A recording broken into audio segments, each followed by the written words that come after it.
Nav is one of the most consistent rappers of all time.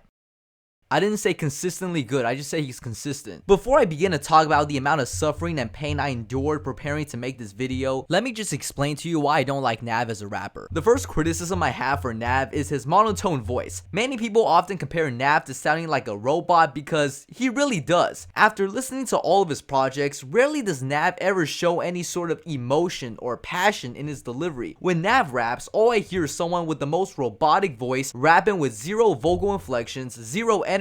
Occasionally he does come through with a catchy flow, but that is usually short-lived. Finding a good performance from Nav is like finding a teacher who uses a Nav blocker. Very rarely does it sound like Nav ever goes outside his comfort zone other than pitching his voice up and down. He also rarely comes outside of his comfort zone in terms of production choices as well. I'm not saying Nav is incapable of making good beats. He actually helped Travis produce beats in the trap, but on his own albums, rarely do I hear a standout instrumental regardless of who's making the beats for him. And when paired with his robotic voice, that makes him one of a kind at being awful. Being an auto-crooner while possessing zero qualities that make you stand out is probably one of the worst combos for an artist. Nav is someone that always paints himself as an individual that's valued more than he's actually worth. Take this lyric off of I'm Ready where he says, "What's the game without me?" If Nav were to stop releasing music ever again, the game would be exactly the same because his music is so low impact. When was the last time you heard somebody say I need Nav to drop a new album? Outside of him gaslighting you into thinking he made Illmatic, the only other thing he talks about is taking drugs, wanting to quit drugs but not wanting to quit at the same time, how he was broke and grinded so hard so that he could become the male version of Lil Tay, but most importantly, that he's a brown boy. He's the last of the Mohicans. I never understood that song because he's Indian and the Mohicans are a Native American tribe, so even if that were a double entendre, it's not a very good one. By this point, you're probably fed up with me because I've spent so much time explaining why I don't like Bro's music without getting into specific albums, which is the main reason why you probably click this video. If I gave every single Nav album a separate review, I would just be repeating myself over and over again. Every criticism you've heard from me is the same criticism I have for every Nav album. So instead, I'm going to give my overall critique of why Nav sucks at the beginning and then give out some extra comments I have for each individual project. My journey into the cesspool of Nav's discography started with, well, Nav. NFR said in that one video how this project is massively superior to every other Nav project, and I need to know what they were smoking on with that take. I assume that the shortest Nav project is probably going to be the best project, but this record is boring from front to back. The most memorable moment on this project isn't even Nav himself, but The Weeknd on Some Way, because he absolutely ate that shit. It just shows the massive talent gap between The Weeknd and Nav in terms of vocal range. At least The Weeknd doesn't sound like a passionless robot who wants a girl to give him head outside of Toys R Us. I think the creation of Perfect Timing went like this. Abel walks up to Metro Boomin and is like, "Yo, I need you to do a collab with Nav."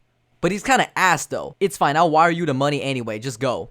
But he's kinda ass though. So Metro looks at the hundreds of beats he has on his computer and he's like, "This guy is so untalented, I don't want to give him any of my good beats. I'll just pick the most bland instrumentals to work with this man." Like, Nav is legit outshined by every other rapper on this project. Really, the only person who had any soul in this is Offset. You cannot tell me straight to my face that Uzi even wanted to be here on ASAP Ferg in the outro. Lesson learned. No matter how hard you try to pimp a rapper by giving him these A-list features paired with an A-list producer, if the rapper sucks, then the project could only go so far. So after these two projects, I'm like, okay, we can't get any worse. But then I listened to Reckless, which is somehow even worse than the previous two projects. The only song I think is listenable is Champion, and it's because Travis Scott takes up more than half of the song's duration. Every other song sounds AI generated. In fact, I think Kanye could come through with an album where all of his vocals are artificial and it would still sound more human than this. The delivery and the cadence Nav comes through on Reckless feels so fake, it doesn't even feel like he believes the things he's saying. Even though Reckless is only 40 minutes, I felt so exhausted listening this front to back. I never want to revisit this again. You should not be allowed to make a song that's 5 minutes, bro. The next project is Bad Habits, where Nav displays his bad habit at being consistently trash. It doesn't necessarily reach the lows of Reckless. In fact, I think this record starts off somewhat listenable, albeit it still has the same problems I have with Nav's music that I've stated in the intro. After Price on My Head though, Bad Habits just fades into slop. I done sold a lot of things, but but I never sell my soul. That's a factual statement, because how can you sell something you don't have? Oh yeah, and can I have Doug explain what he meant with this bar? Now, Good Intentions does turn up the heat a little bit. A project I could finish without getting a major headache and extremely fatigued. That's not to say that this project is good though. Songs like Saint Laurent, MySpace, and Proud of Me still make me want to jump off a cliff for how bad / uninteresting they sound, but at least the front end of the record is supplied with tracks that, while not good,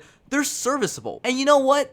I'll take it. And what's that? A good song on a NAV album? To this day, I still think Turks is NAV's best song. The beat is fire, NAV actually has a catchy flow, and you have decent features from Travis and Gunna at the back end. The track's not blowing my mind or anything, but in terms of NAV quality, this is great. Another thing holding Good Intentions up in terms of quality are the features. Everyone except Dirk actually did decent on the album. Also, this bar about bragging being born on the day before Diddy, that did not age well. So given that Good Intentions wasn't that awful of a record, I was hoping that maybe Brown Boy 2 will follow a similar trajectory. But boy was I wrong. This album is basically NAV dumping all of his songs that didn't make the final cut into an album. Given how uninspired his regular albums are, you can probably imagine how I felt about this deluxe. This album has nothing. It's a nothing burger. I don't mind rappers dropping double albums, but drop something meaningful. Every song on Brown Boy 2 either follows the verse hook format or the hook verse format. There's like so little variations in between. This is one of the rare instances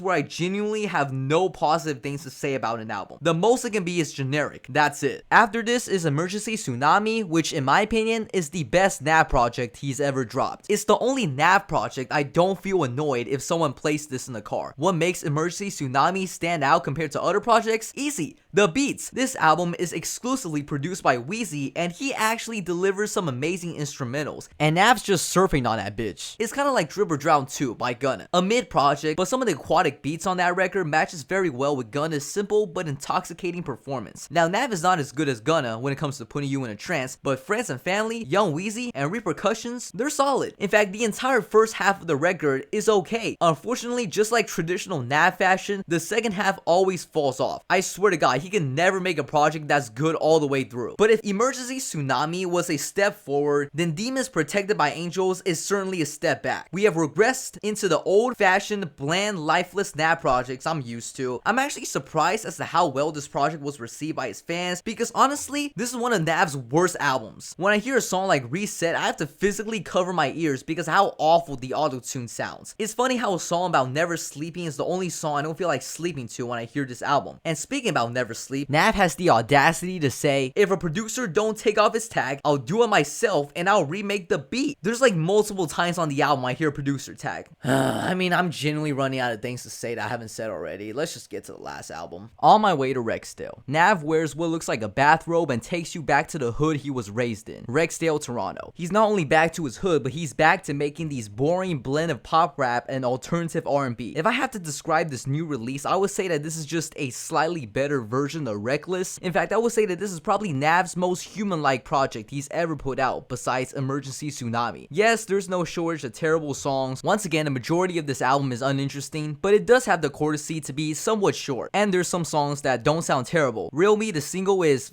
fine. You have Playboy Cardi on Unlimited, which is a somewhat okay appearance from him with The Weeknd moaning at the back end. After going through the entirety of the Brown Boys discography, this is my final ranking for each NAV project, worst to best. If I haven't made it clear already, I don't recommend you doing this. There's so much better artists with massively superior albums that you should check out. I'm kinda glad I did this because I feel like a pioneer for being the first human to voluntarily subject themselves to this much torture and pain through music. Thanks for watching.